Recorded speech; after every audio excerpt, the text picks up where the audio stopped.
لگتا ہے کہ وہ سوالات میں پی ایچ ڈی کیے ہوئے ہیں. خیر، اللہ جزا خیر دے، صحیح علم عطا فرمائے، ان کے مطابق عمل کرنے کی توفیق دے.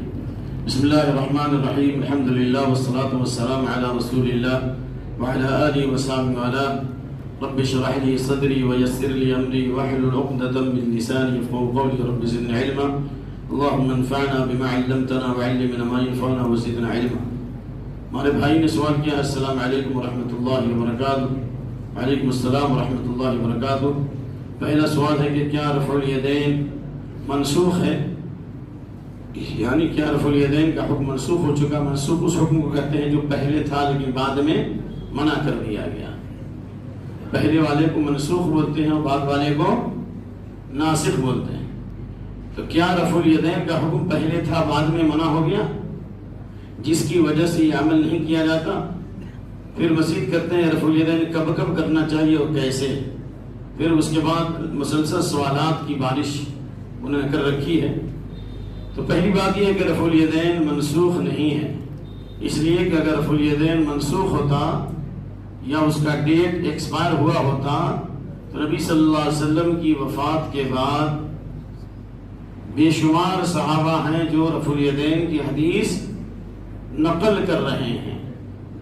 جیسے بخاری میں 5 حدیث اور مسلم شریف میں 6 حدیث، جن میں عبداللہ بن عمر، وائل بن حجر اور مالک بن حویرث، یہ صحابہ نبی صلی اللہ علیہ وسلم کی وفات کے بعد تکبیر تحریمہ کے وقت، رکوع میں جاتے وقت اور رکوع سے اٹھتے وقت رفع الیدین کر رہے ہیں. اور عبداللہ بن عمر کی میں اضافہ اذا قام من الرکعتین رکع فرفع ما كذلك، جب 2 رکعت کے بعد تیسری رکعت کے لیے کھڑے ہوتے تھے تو بھی آپ صلی اللہ علیہ وسلم سے رفع الیدین کی حدیث نقل فرمائی ہے. تو منسوخ نبی کی زندگی میں ہوگا یا نبی کی زندگی کے بعد؟ یہ سارے صحابہ کرام نبی صلی اللہ علیہ وسلم کی وفات کے بعد رفع الیدین کی حدیث نقل کر رہے ہیں اور کہہ رہے ہیں کہ میں نے اللہ کے نبی صلی اللہ علیہ وسلم دیکھا کان یرفع یدیہ حذو منکبیہ اذا افتتح الصلاۃ وإذا كبر للركوع وإذا رفع رأسه للركوع رفع ما كذلك، أو وإذا قام من الركعتين رفع ما كذلك. چلیے اس تمام حدیثوں کو ایک طرف رکھیے.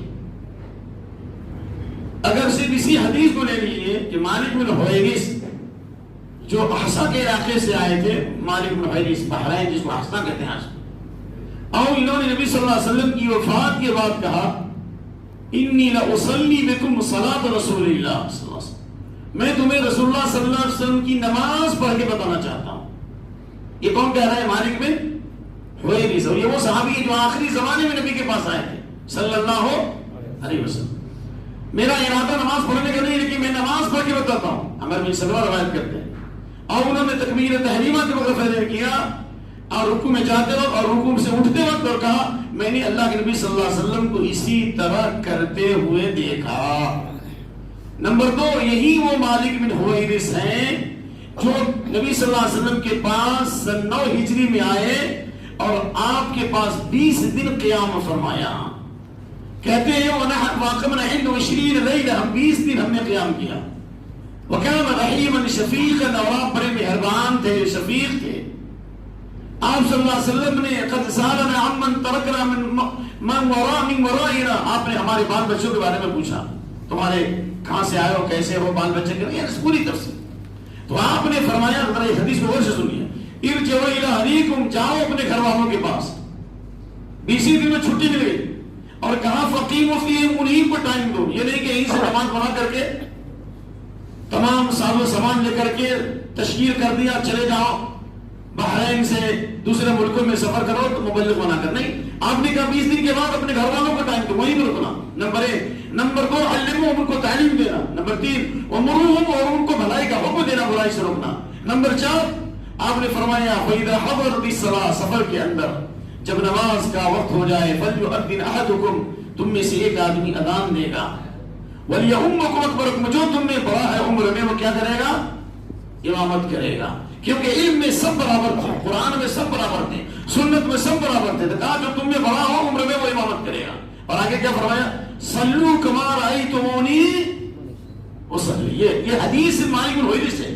آپ نے مالک بن حویرث کو کہا کہ جیسی میں نماز پڑھتا ہوں، جس طرح تم نے مجھے نماز پڑھتے ہوئے دیکھا ہے اس طرح سے نماز پڑھنا۔ یہ نبی صلی اللہ علیہ وسلم کی وفات کے بعد رفیدین کے ساتھ نماز پڑھ رہے ہیں اور کہہ رہے ہیں میں نے اللہ کے نبی صلی اللہ علیہ وسلم کو اسی طرح نماز پڑھتے ہوئے دیکھا۔ تو اب رفیدین کا حکم اگر منسوخ ہوتا یا اس کا حکم کینسل ہو گیا ہوتا تو اللہ کے نبی صلی اللہ علیہ وسلم یہ نہیں فرماتے کہ صلو کما رأیتمونی وصلی۔ اس سے معلوم ہوا کہ رفیدین کا حکم منسوخ نہیں ہے۔ اور اگر اس کو منسوخ مان لیا جائے کہ آپ نے کیا اور بعد میں چھوڑ دیا تو چھوڑنے کی روایت کہاں ہے؟ پورے صحیح حدیث میں ایک بھی کوئی صحیح اور صحیح حدیث کوئی بتا دے جس میں یہ ہو کہ آپ نے رفیدین نے کیا اور بعد میں آپ نے چھوڑ دیا، یا آپ نے رفیدین کا حکم دیا اور بعد میں آپ نے منع کیا۔ پورے صحیح حدیث میں ایک بھی حدیث نہیں۔ اس کے برخلاف امام بخاری رحمۃ اللہ علیہ کی کتاب ہے جزء رفع الیدین، کیا نام ہے؟ جزء رفع الیدین، اردو میں ترجمہ ہو چکا انگلش میں، اور آپ کو اگر پیسہ میں درد لگتا ہو تو شیخ گوگل سے مانگ لیجیے جزء رفع الیدین، www.kitabsunna.com پر یہ کتاب آپ کو ملے گی۔ اور مختلف کہ اس میں حضرت وائل بن حجر نے غور سے سنا حدیث 10 صحابہ کے سامنے کہا کہ میں تم کو رسول اللہ کی نماز پڑھ کے بتاتا ہوں۔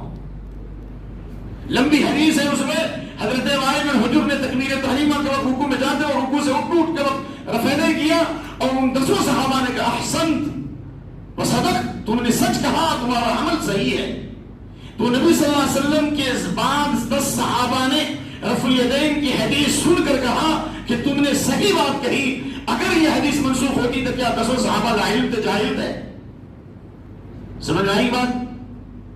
چلیے اس کے بعد خود امام بخاری رحمۃ اللہ علیہ جزء رفع الیدین میں نقل کرتے ہیں عبداللہ بن عمر کا یہ قول، کان ابن عمر یرمی یرمی، یعنی وہ کنکر سے مارتے تھے۔ عبداللہ بن عمر کیا کرتے تھے؟ بولو بھائی، کنکر سے مارتے تھے۔ کس کو مارتے تھے؟ کان یرمی من لا یرفع یدیہ، حضرت عبداللہ بن عمر کنکر مارتے تھے اس آدمی کو جو رفع نہیں کرتا۔ اور امام بخاری نے جزء رفع الیدین میں کہا کہ رفع الیدین زینۃ للسماء، یہ نماز کی زینت ہے، خوبصورتی ہے۔ تو اس لیے بے شمار دلائل موجود ہیں۔ اور واللہ کتاب السراج میں کتاب میں شیخ مصور فیضی کے بعد سفر کر گیا حفظہ اللہ، وہ 1300 سال پرانی کتاب ہے السراج، یعنی میں پورا نام میں بھول رہا ہوں، اس میں محدث سے لے کر جتنے راوی ہیں سب نے حدیث نقل کی اور کہا کہ میں نے اپنے استاد کو رفعین کرتے ہوئے دیکھا، پھر ان کے استاد نے ان کے استاد سے، پھر ان کے مسند السراج، ایک منٹ، ان کے استاد نے ان کے استاد سے، ان کے استاد نے ان کے استاد سے، یہاں تک کہ سالم بن عبداللہ نے کہا میں نے ابن عمر کو دیکھا، ابن عمر نے کہا میں نے عمر بن خطاب کو دیکھا، عمر بن خطاب نے کہا میں نے رسول اللہ کو دیکھا۔ یا روایت میں کہ ابن عمر نے کہا میں نے رسول اللہ کو دیکھا، آپ تکبیر تحریمہ جاتے وقت رکوع سے اٹھتے وقت، اور تکبیر تحریمہ جاتے وقت رکوع میں جاتے وقت رکوع سے اٹھتے وقت آپ کو رفعین کرتے ہوئے دیکھا۔ یہ کتاب ابھی بھی موجود ہے، اب تو دنیا دو گئی، آج ستاروں بھی آ گئے اور ہم بیٹھے ادھر ادھر دعا مانگ رہے ہیں۔ ارے بھائی کوشش بھی تو کرو، یہ کتاب ہے، یہ گوگل شریف ہے، ہاں کوئی بھاگ نہیں سکتا۔ محدث سے لے کر ایک نے رفعین کی حدیث نقل کی کہ میں نے فلاں کو فلاں کو فلاں کو سب کو رفعین کر دیں گے۔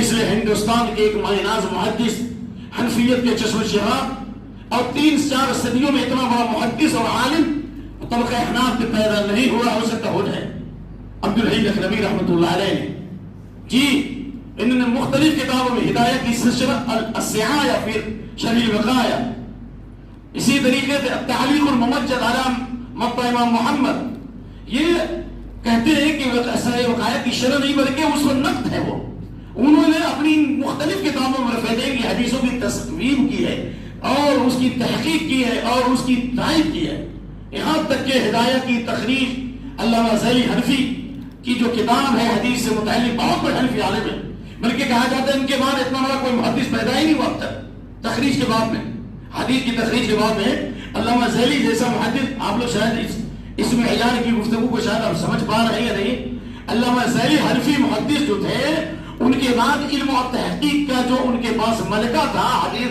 اتنے بڑے محدث نہیں آئے۔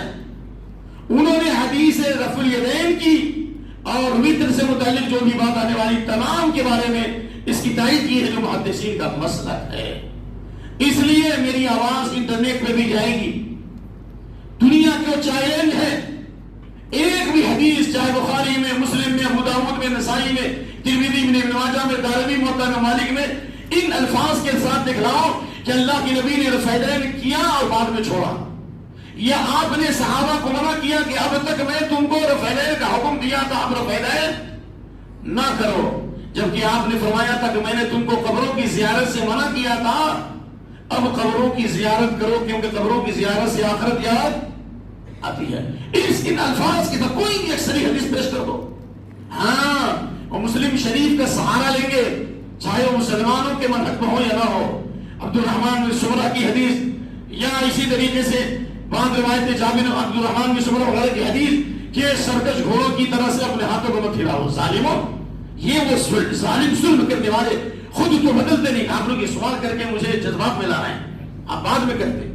میں زندگی کا ایک بڑا حصہ تھا احناف کی بدعتی دعوت میں نے پڑھا ہے. ہم سے زیادہ بہت کم لوگ جانتے ہوں. یہ نہیں کہتے کہ سب کچھ جانتے ہیں، ہم گھر کے جاننے والے ہیں، ہم نے زندگی کا بڑا حصہ گزارا ہے. سمجھ گئے نا؟ تو خلق کا نہ کہنا یہ ہے کہ کہتے ہیں کس درجہ ہوئے فقیہان حرم بے توفیق، خود تو بدلتے نہیں قرآن کو بدل دیتی ہے. بتاؤ مسلم شریف میں امام نبوی نے باب علیہ السلام کے باب کی حدیث ہے. کیا بات ہے بھائی؟ سلام کے چیپٹر میں، سلام پھیرنے کے چیپٹر میں یہ حدیث ہے. صحابہ شروع میں جب تشہد میں بیٹھتے تھے تو سرکش گھوڑوں کی طرح یعنی اپنے ہاتھوں کو ادھر سلام کرتے السلام علیکم ورحمۃ اللہ اور السلام علیکم ورحمۃ اللہ، ادھر بھی ہاتھ ڈالتے تھے اور ادھر بھی ہاتھ ڈالتے تھے. تو آپ نے کیا فرمایا؟ سوال سمجھ گئے؟ کیا سمجھے؟ شروع زمانے میں صحابہ جب تشہد میں بیٹھتے تھے تو سلام پھیرتے وقت اپنے ہاتھوں کو دائیں ہاتھ کو ادھر اٹھاتے تھے اور بائیں ہاتھ کو ادھر اٹھاتے تھے. تو آپ نے کیا فرمایا؟ ما لی اراکم رافع ایدیکم کأنها اذناب خیل شمس. یہ مسلم کے الفاظ وللہ الحمد. کیا بات ہے کہ میں دیکھ رہا ہوں کہ تم نماز میں سرکش گھوڑوں کی طرح اپنے ہاتھوں کو کیا کر رہے ہو؟ ہلا رہے ہو. اس کو فی صلاح نماز میں سکون اختیار کرو. اور بعد میں انما یکفی احدکم وہ حدیث میں ہے. یہ ظالم لوگ کچھ کو نقل کرتا ہے ایک جملے کو دوسرے کو حذف کر دیتا ہے. آؤ دیکھ لاؤ ہم سے زیادہ انشاءاللہ تم تھوڑی نہیں سمجھو گے اس مسئلے کو جو میں نے ایک بڑا حصہ گزارا ہے. آپ نے کہا انما یکفی تمہارے لیے ہی کافی ہے کہ ان یضع یدہ انما یکفی احدکم ان یضع یدہ اپنے دائیں ہاتھ کو اپنے دائیں زانوں پر رکھے اور بائیں ہاتھ کو بائیں زانوں پر رکھے. ثم یسلم علی من یمینہ ویسلم علی من شمالہ. پھر دائیں طرف سلام پھیرے اور پھر بائیں طرف سلام پھیرے. آپ نے کہا کہ ہاتھوں کو مت اٹھاؤ، سرکش گھوڑوں کی طرح ہاتھوں کو مت اٹھاؤ بلکہ اپنے دونوں ہاتھ کو کہاں رکھو؟ اس میں رکھو، زانوں پر رکھتے ہو دائیں طرف بائیں طرف سلام پھیرو. حدیث رسول میں خیانت کرنے والے، تلبیس انگلیس کا کام کرنے والے، یہود و نصارہ کی اقتدا کرنے والوں نے حدیث رسول میں قدر میمونت کی صرف حدیث کے اوپر والا حصہ لیا کہ اپنے ہاتھوں کو سرکش گھوڑوں کی طرف مت اٹھاؤ، یعنی رفع یدین مت کرو. ارے ظالموں، گھوڑا کیسے ہاتھ اٹھاتا ہے؟ ہم تو رفع یدین سیدھا کرتے ہیں، لیکن گھوڑے کو کبھی نہیں دیکھا ہے تم ہلاتے ہوئے؟ اگر نہیں دیکھا ہے تو استبر میں لے جائیے، دیکھیے کہ گھوڑا کیسے تم ہلاتا ہے. گھوڑا ایسے تم ہلاتا ہے یا ایسے ہی ہلاتا ہے؟ ادھر سے ادھر، ادھر سے ادھر مارتا ہے. ایسے کسی گھوڑے کو دیکھا ایسے ہلاتے ہوئے دور تک اوپر تک ہے؟ کسی گھوڑے کو دیکھا ایسے اٹھایا ہو رفع یدین؟ ایسے دیکھا ہے کسی کو؟ بلکہ یا تو تم ہلائے گا تو ادھر مارے گا یا ادھر مارے گا. تو یہ تو سلام کے بعد میں کہ صحابہ سلام کے وقت اپنے ہاتھوں کو دائیں بائیں کرتے تھے، تو آپ نے کہا سرکش گھوڑوں کی طرح ہاتھوں کو مت اٹھاؤ، نماز میں سکون سے رہو اور اپنے ہاتھوں کو اپنے زانوں پر رکھو. اس سے رفع یدین کی منسوخیت علم کہاں ہے؟ لہذا حق وہ ہے جو سر چڑھ کر بولے. خلاصہ کلام یہ ہوا کہ رفع یدین کی حدیث بالکل متواتر ہے، اور اس بارے میں اس بات و رفع الیدین قاضی عبدالرشید کی کتاب ہے، اور یہیں پر میرے خیال سے اس زمانے میں 35 روپے رہیں گے، 100 روپیہ میں ملے گا، اور یہی زیادہ دور نہیں جانا، 100 روپیہ میں ملے گا. قاضی عبدالرشید رفع الیدین کے بارے میں کتب احمد سے لے کر بخاری مسلم تک 275 حدیثیں انہوں نے نقل کی ہیں رفع الیدین کی، اور جو کہتے ہیں رفع الیدین نہیں ہے ان کے بھی دلائل کو پیش کیا ہے. آپ خود پڑھ کے فیصلہ کر لیجیے. اس لیے اگر کوئی رفع یدین نہیں کرتا یہ کہے کہ میرا عمل ہے، انشاءاللہ میں تحقیق کر رہا ہوں لیکن یہ کہنا کہ صحابہ سرکش گھوڑوں کی طرح دم کو ہلاتے تھے یا بت اپنے اندر چھپائے رہتے تھے، اس لیے ان کو آپ صلی اللہ علیہ وسلم نے اس وقت فرین ظالموں بت چھپائے گا تو پہلی مرتبہ جو ہاتھ اٹھاتا ہے تو اسی وقت گر جائے گا، تو پہلی مرتبہ ہاتھ اٹھاتا کہ نہیں اٹھاتا؟ اور اسی طریقے سے عیدین کی نماز میں 6 مرتبہ ہاتھ اٹھاتا ہے تو اس میں وہ بت نہیں گرے گا، نہیں گرے گا۔ اور وتر پڑھنے میں جو الگ سے رفعین شریف کرتا ہے جس کے بارے میں کوئی صحیح روایت نہیں، کوئی مائی گواہ نہیں پیش کر سکتا، کہیں واضح روایت نہیں، تو بت ہوگا تو اس وقت نہیں گیا۔